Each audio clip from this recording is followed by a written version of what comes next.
Hey everyone, welcome to Valar's channel. Today I'll show how to fix Roblox when it's not responding. First, find your Roblox player. Open its file location, go to Properties, Compatibility, disable full screen optimization, and run as admin.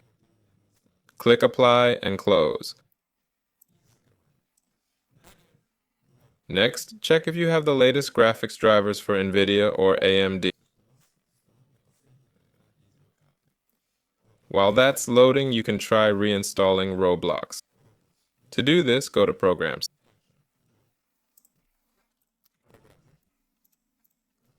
Search for Roblox, uninstall it, then reinstall through your browser.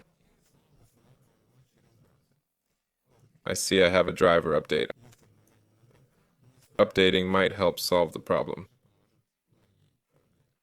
This has been Velar. Like and subscribe. See you later.